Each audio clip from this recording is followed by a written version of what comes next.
Hello everyone, সবাই কেমন আছো? আশা করি সবাই খুবই ভালো আছো। Welcome my channel.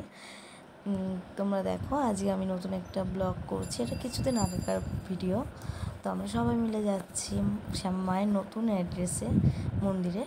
সে দেখো, এখানে আমরা টোটোতে আছি, দিয়ে স্টেশনে চলে এসেছি। টিকিট কাটছে দিদি ওখানে, আর আমি ছোটো ভাগ্নি বড় ভাগ্নি ছেলে দেখো এখানে দাঁড়িয়ে আছি। তোর দিদি আসবে, দিদি আসছে। আমরা এখন যাব, স্টেশনে চলে এসেছি। আমরা উঠবো বেলঘরিয়া থেকে স্টেশনে। তো বেলঘরিয়া থেকে স্টেশনে উঠে আমরা যাব শিয়ালদায়। শিয়ালদার ওখানে ট্রেন চলে আসছে, ট্রেনে উঠবো এক্ষুনি আমরা। এখন দেখো দাঁড়িয়ে আছি ট্রেনের অপেক্ষায়। এ দেখো চলে এসেছি শিয়ালদা প্ল্যাটফর্মে। শিয়ালদা থেকে আমরা সাউথের দিকে যাব। সাউথে গিয়ে তোমরা বজবজ লোকাল বাদ দিয়ে তোমরা অন্যান্য সব লোকাল ধরতে পারবে, বজবজ ট্রেনে উঠবে না। আমরা শিয়ালদা থেকে ট্রেনে উঠে এ দেখো চলে গেছি যাদবপুরে।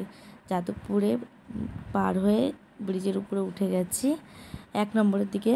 তো অটোতে উঠে গেছি, অটোতে উঠে চলে যাবে তোমরা আদিদীপ্ত ওই অ্যাড্রেসে। ওখানে গিয়ে দেখো যেখানে নামিয়ে দেবে মেন রোডের উপরে, সেইখান থেকে তোমরা পার হয়ে ডান দিকের গলিতে চলে যাবে। গিয়ে এই দেখো আমরা এখন সবাই হাঁটছি।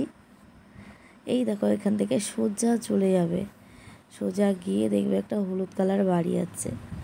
এই দেখো আমরা চলে আসলাম শ্যামা মায়ের মন্দির, জয় মা শ্যামা সুন্দরী মা। দেখো এখন আমরা প্রবেশ করছি মন্দিরের ভিতরে। তো এখানে দেখো জুতো খুলতে পারবে।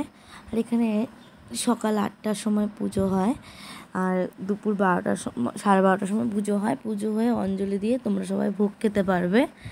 তা আবার সন্ধ্যেবেলা আবার পুজো হয়, তখনও আবার ভোগ প্রসাদ দেয়। তো এখন দেখো এই দেখো চলে যাচ্ছি, এই দেখো মায়ের মন্দির এইটা। এই দেখো এখানে ঢুকে যাচ্ছি। মাকে দেখা যাচ্ছে না অবশ্য এখান দিয়ে, তোমাকে পরে দেখাচ্ছি তোমাদের। এ দেখো ঢুকে পড়েছি মায়ের মন্দিরে, মা শ্যামা সুন্দরী মা। তো তোমাদের কেমন লাগছে ভিডিওটা কমেন্ট বক্সে কমেন্ট করে অবশ্যই কিন্তু জানাবে।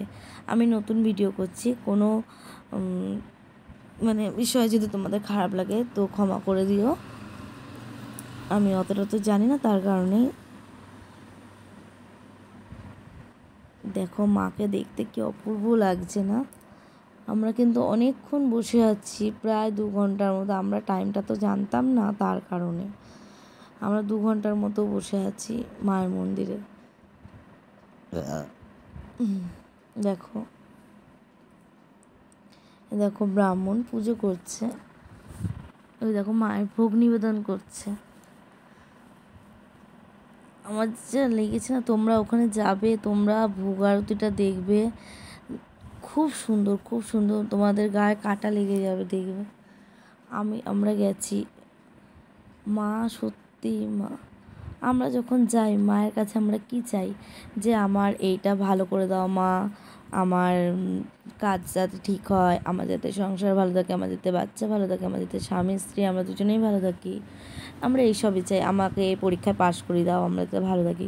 কিন্তু কখনো কি আমরা বলেছি যে মা তুমি কেমন আছো, মা তোমাকে আমি আজ দেখলাম,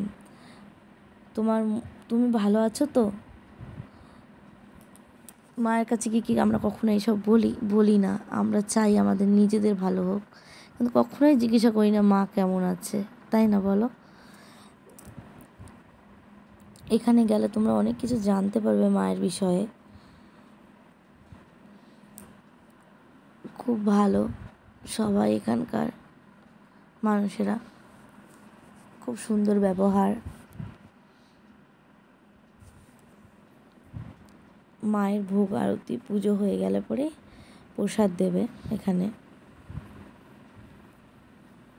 মায়ের আমরা চকলেট পেয়েছি, কিন্তু হ্যাঁ মায়ের আসল প্রসাদ হচ্ছে চাল, কলা আর চকলেট। আর পদ্ম ফুল তো অবশ্যই নিয়ে যাবে, আর ধূপকাঠি মোমবাতি এসব তো নিয়ে যেতেই হবে মায়ের জন্যে। মা কিন্তু যেই কালারের শাড়ি পরে সেই কালারের ফুলের মালা পরে, জানো তো বন্ধুরা। ঠিক আছে, টাটা, সবাই ভালো থেকো, সুস্থ থেকো, অনেক অনেক ভালোবাসা রইলো, টাটা।